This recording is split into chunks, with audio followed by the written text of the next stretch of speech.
गेरुआ साड़ी पहिन लीहा, गेरुआ साड़ी पहिन लीहा। छोट मोट काबर तू किन लीहा, गेरुआ साड़ी पहिन लीहा। देवा घर में चल के रानी जलवा चढ़ाई हा हो, भोला के मनाई हा। अभी बारू माया नोहर कनिया रनिया, चला दर्शन काके आई हा, भोला जी के देख आई हा।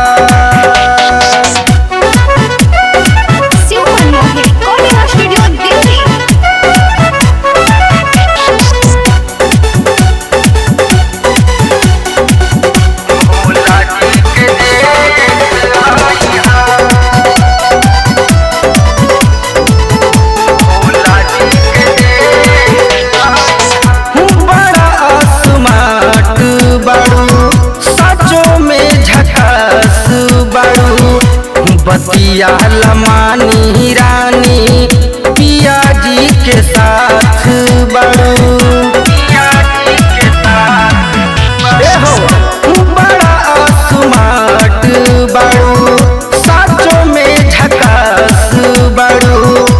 बतिया लमानी रानी सैया जी के साथ बड़ू। नगवा के देखी रानी जना तू डराई हा हो, जना घबराई हा। अभी बारू नया नोहर कनिया धनिया, चल दर्शन काके आई हा, भोला जी के देख आई हा।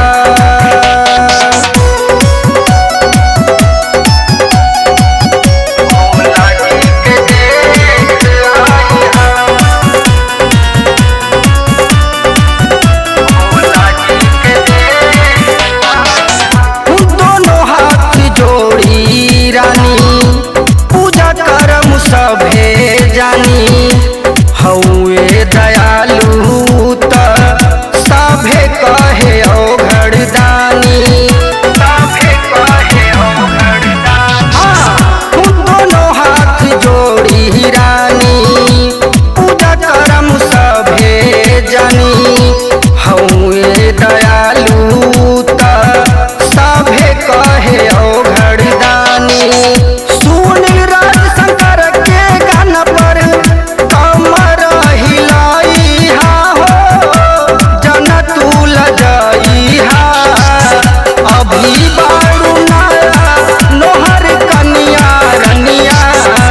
चल दर्शन काके